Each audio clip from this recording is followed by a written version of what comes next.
Okay, guys, so now that we have learned about our 4 types of transformations, that is translations. When the shape or the point stays exactly the same, it just moves around the grid or slides around. Then we have reflections, where we're reflecting over a line. It's like a mirror image. We have rotations, where you take the paper and you make sure the top side is turning to the right, just like it did just there. Okay? And then dilations, where shapes are changing sides. So those are our 4 types. And now we're going to combine them all, doing compositions of transformations. Alright. Although we're combining them all, it's really not any more difficult than just doing one at a time, because that's all we're doing. You're going to do one thing at a time.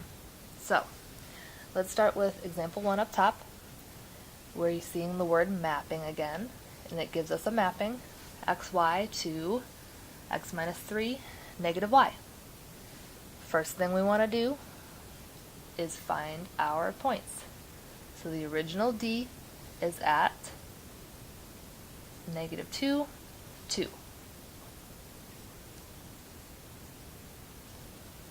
The original E is at 2, 1, 2, 3, 4.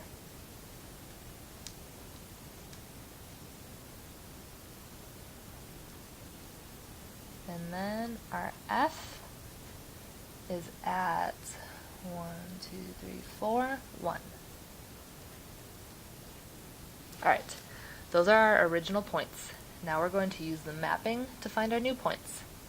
So, negative 2 minus 3. So a negative 2 and a negative 3, that's negative 5. And then 2, this says negative y, so we're just going to change the sign.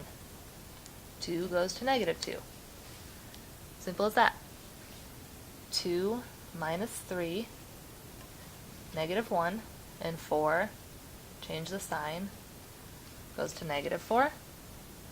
And then last one, 4 minus 3 is 1, and then 1 goes to negative 1. So then you have your points, you did the mapping, all you have to do is graph the new points and we're totally done with this problem. So, negative 5, negative 2, 1, 2, 3, 4, 5, 1, 2, that's D prime. Negative 1, negative 4, negative 1, 1, 2, 3, 4 is E prime.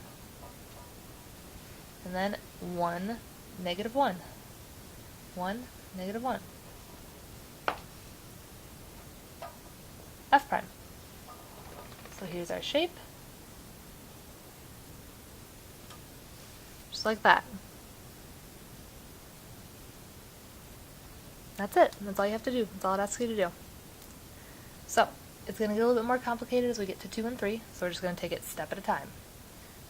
2 says that this triangle right here is reflected in x equals 2, and then that the new triangle is reflected again in y equals negative 1. Then it's going to ask us a question. So first we're going to do the 2 reflections. So if it's reflected in x equals 2, I'm going to repeat this again. Whenever an equation is set up in x equals a number, it is going to be a vertical line. Whenever it's set up in y equals a number, it's going to be a horizontal line.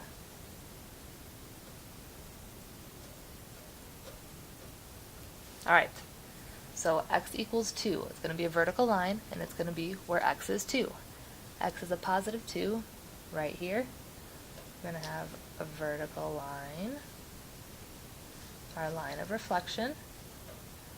And since this is just a straight up and down line, we can just use the counting. We don't have to use the box for this. We don't have to use the box rule. We can just do counting. So if this point is 1, 2, 3 away from the line, we're just going to go 1, 2, 3 away, get our new point. This point is 1, 2, 3 away. We're just going to go 1, 2, 3 away on the opposite side. And then this point over here is 1, 2, 3, 4, 5. We're going to go 1, 2, 3, 4, 5. Last point. Here is our shape. And so we have our first reflection. You guys can see how that's reflected. Our second reflection is in y equals -1. So this one's going to be horizontal, where y is -1. Y is -1 right here. So here is our line of reflection. This is just another straight line straight across, so we're going to just use counting. So if this point is 1, 2 away, it's going to be 2 away on the opposite side. Same thing for this point, 2 away on the opposite side.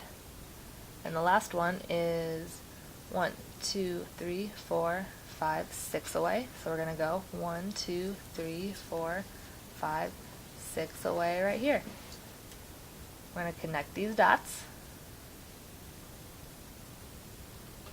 And there's our shape. That's a second reflection. That's all it is. Alright, so now what the question is asking us is how the final triangle relates to the original triangle. Okay, so we have to think about our different types of transformations. Let's see. A reflection is going to be like this original one. It's going to be a mirror image. This to this does not look like a mirror image. They're not corresponding on the same side. We can't put a line here, fold it in half, and get the image reflected. So this isn't going to be one of our options. Okay? It could be a rotation. It looks like if we turn our paper 90 and then 180 degrees, it looks like it could be in the same position. But we're going to keep going and look at our other options as well. Okay. Translation. Translation means that this shape just slides somewhere else on the coordinate plane. But here, it has this really small, acute angle up at the top, and then this one is down at the bottom. So that couldn't be a translation, so that one's out. Dilation means it changes size. Well, it didn't have anything to do with the scale factor. There wasn't any changing size here, so that's out as well. So we were right. It is a rotation, and so that is our answer. Alright, last one. We have G going to G prime, and then G double prime, or G2 prime, whatever you want to say there.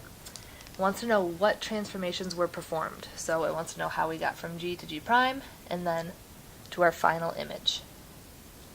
Alright, so here's where it gets a little tricky, dealing with reflection in different lines and rotations, okay? You just have to look at your options and see what works best. So, first, right here I'm seeing reflection in the y-axis. Those are always really easy to see. So we can either say that that's it or rule it out right away. So here's our y-axis. If this was reflected over the y-axis, we could just use the counting rule. That's 2 away, which would mean it should have been right there, but it wasn't. So we can rule out B as a choice. Next one, a reflection in y equals -3x. Well, that line started at the origin because there's no y-intercept. The y-intercept is just 0. You would have to go down 1, 2, 3 and over 1. 1, 2, 3 over 1. That 1, 1, 2, 3. 1, 2. Okay, so that line's going like this. If this G was reflected over this line, we would have a box, and it would end up somewhere actually down here. That's not what happened either. It's supposed to be in this position. So I'm going to switch colors so we can forget about that green stuff up there. Look for purple now. that is not going to be an option because it is not down there.